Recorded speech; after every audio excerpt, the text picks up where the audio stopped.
Welcome to VST news. నేను మీ నాగిని. Sunitha Williams తిరుగు ప్రయాణాన్ని 2025కి నాసా ఎందుకు వాయిదా వేసింది? వ్యోమగాములు బుచ్ విల్మోర్ మరియు సునీత విలియమ్స్లను ప్రస్తుతం భూమిపైకి తీసుకురావడం చాలా ప్రమాదకరమని శనివారం నాసా అధికారులు తెలిపారు.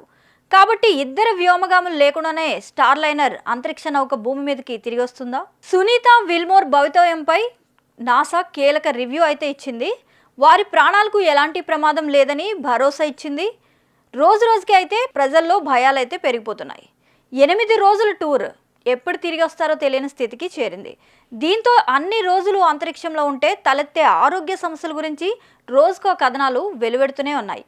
గతంలో యుఎస్ మిలిటరీ స్పేస్లో పనిచేసిన శాస్త్రవేత్తల మాటలు వింటూ ఉంటే అసలు సునీత విల్మోర్ ఇద్దరు భూమికి తిరిగి వచ్చే అవకాశం ఉందా లేదా, వారిపై ఆశలు వదులుకోవాల్సిందేనా అన్న సందేహాలు కలుగుతున్నాయి. తాజాగా గతంలో అమెరికా మిలిటరీ స్పేస్ సిస్టంలో పనిచేసిన రూడీ రిడాల్ఫీ తాజాగా చేసిన వ్యాఖ్యలు చూస్తే వణుకు పుడుతుందని చెప్పాలి. స్టార్ లైనర్ రీఎంట్రీ విషయంలో 3 ప్రమాదకర పరిణామాలు జరిగే అవకాశం ఉందని, ఆ విషయాల్లో చాలా జాగ్రత్తగా వ్యవహరించాలని హెచ్చరిస్తున్నారు. Number 1 star liner space craft service module alignment అత్యంత కీలకమన్నది ఆయన మాట. ముఖ్యంగా స్పేస్ క్రాఫ్ట్ భూమికి సురక్షితంగా తిరిగి రావాలంటే సర్వీస్ మాడ్యూల్ సరిగ్గా అతుక్కోవాలని, క్యాప్సూల్ను సరైన కోణంలో అంటిపెట్టుకుంటేనే వారు సేఫ్గా భూమిపైకి తిరిగి రాగలుగుతారని చెబుతున్నారు.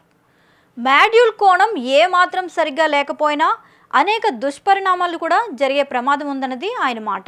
ఒకవేళ పరిమితంగానే oxygen Starliner spacecraft సరిగ్గా పనిచేయకుండా అంతరిక్షంలోనే నిలిచిపోతే అప్పుడు అందులో కేవలం 96 గంటలకు సరిపడా ఆక్సిజన్ మాత్రమే ఉంటుంది.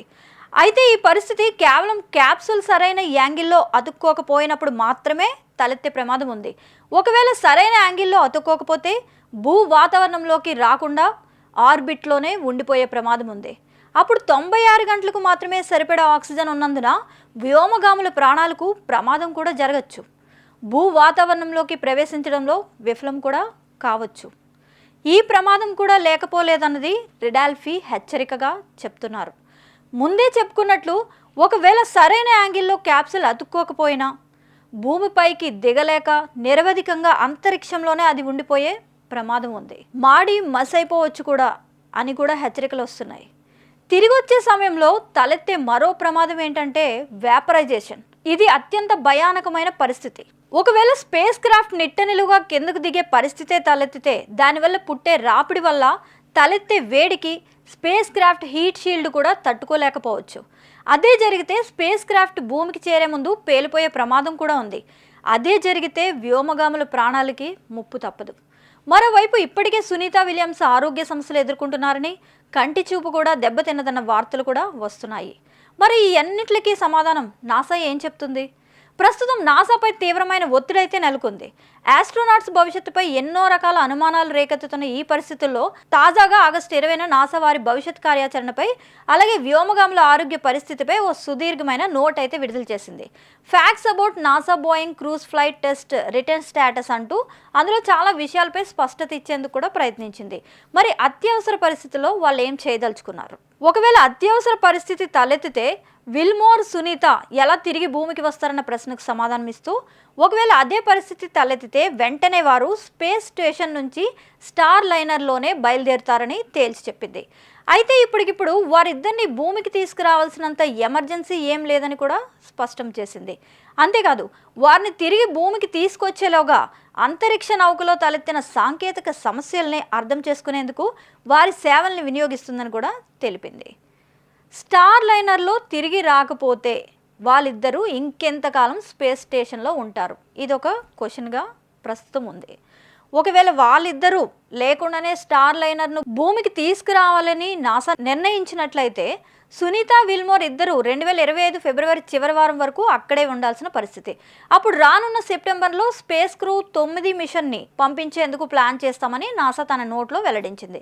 అప్పుడు 4గురితో వెళ్లాల్సిన ఆ స్పేస్ క్రాఫ్ట్ను ఇద్దరితోనే పంపిస్తామని, సో సునీత విల్మోర్ ఇద్దరు క్రూ 9 మిషన్లో రెగ్యులర్ షెడ్యూల్ ప్రకారం వచ్చే ఏడాది భూమి మీదకి వస్తారని స్పష్టం చేసింది.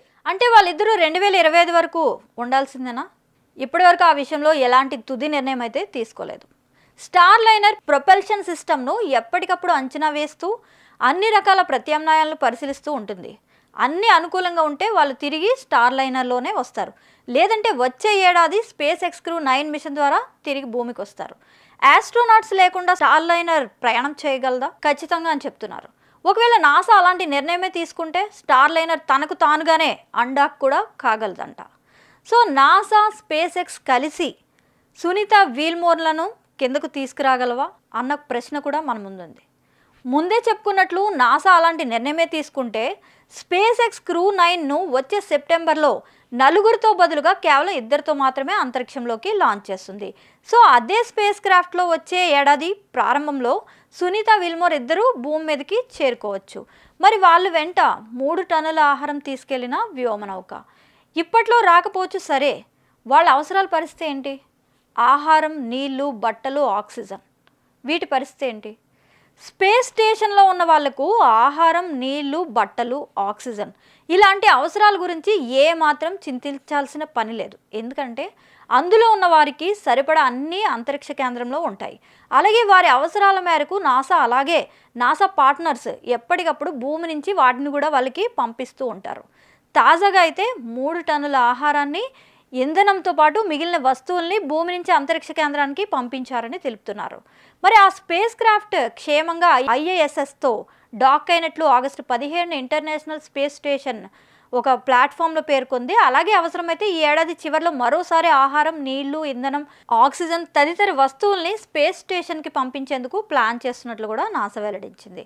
మరి ఇంకొక ప్రశ్న ఏముందంటే, కుటుంబ సభ్యులతో వాళ్ళందరూ మాట్లాడగలరా? కమ్యూనికేషన్ ఉంటుందా? అది చూసుకున్నట్లయితే సునీత విల్మోర్ ఇద్దరు భూమి మీద ఎలాంటి కంఫర్ట్స్ ఎంజాయ్ చేశారో దాదాపుగా అవే కంఫర్ట్స్ అక్కడ కూడా ఎంజాయ్ చేస్తారన్నది నాసా చెప్తున్నమాట. వాళ్ళు ఖాళీ సమయాల్లో ఈమెయిల్స్ కూడా చేయగలరంట, ఫోన్ చేసి కూడా మాట్లాడగలరు, కుటుంబ సభ్యులు, స్నేహితులతో కలిసి వీడియో కాన్ఫరెన్స్లో కూడా పాల్గొనగలరు. ఇదే విషయాన్ని ఇస్రో చీఫ్ సోమనాథన్ కూడా ఓ మీడియాకి ఇచ్చిన ఇంటర్వ్యూలో స్పష్టం చేశారు. సో సునీత కుటుంబ సభ్యులు చెప్పినట్టు ఆమె భూమి మీద కన్నా అంతరిక్ష పరిస్థితులను ఎంజాయ్ చేస్తూ ఉంటారని వారి మాటల్లో ప్రస్తావించారు. వారి క్షేమ సమాచారం విషయంలో నాసా అన్ని జాగ్రత్తలు తీసుకుంటుందని వాళ్ళు చెప్తున్నారు. ఇకపోతే మరొక ప్రశ్న, అన్నీ సరే మరి తిరిగి వచ్చే ప్లాన్ ఏంటి? ఈ విషయంలో అయితే ఇప్పటి వరకు ఎలాంటి తుది నిర్ణయం తీసుకోలేదు. కానీ తీసుకొచ్చేందుకు ప్రస్తుతం ఉన్న ప్రత్యామ్నాయాలను పరిశీలిస్తుందని చెప్పాలి. పరిస్థితులు అనుకూలంగా మారి స్టార్ లైనర్లో సాంకేతిక సమస్యలు తొలగిపోతే అందులోనే వస్తారు. లేదంటే స్పేస్ ఎక్స్ క్రూ 9లో 2025 ఫిబ్రవరిలో తిరిగి భూమికి రావచ్చు. మరి స్పేస్ ఎక్స్ ద్వారా భూమికి తీసుకురావడం సురక్షితమేనా? రిస్క్ లేదని అయితే చెప్పలేం. అయితే ఎంత రిస్క్ ఉంటుంది, దాన్ని ఎలా ఫేస్ చేయాలి, ఇవన్నీ ఆలోచించి వాటికి తగిన పరిష్కారాలను కనుగొన్న తర్వాతే స్పేస్ ఎక్స్ను ప్రత్యామ్నాయంగా ఎంచుకుంటారు. సో ఇలా ప్రతి ఒక్క విషయంలో కూడా నాసా మనకి రిపోర్ట్స్ను అందజేయడం జరుగుతుంది. వారు క్షేమంగా రావాలని కోరుకుంటూ నిరంతర వార్తా స్రవంతి కొరకు వీక్షిస్తూనే ఉండండి మా VST news. Please like, share and subscribe.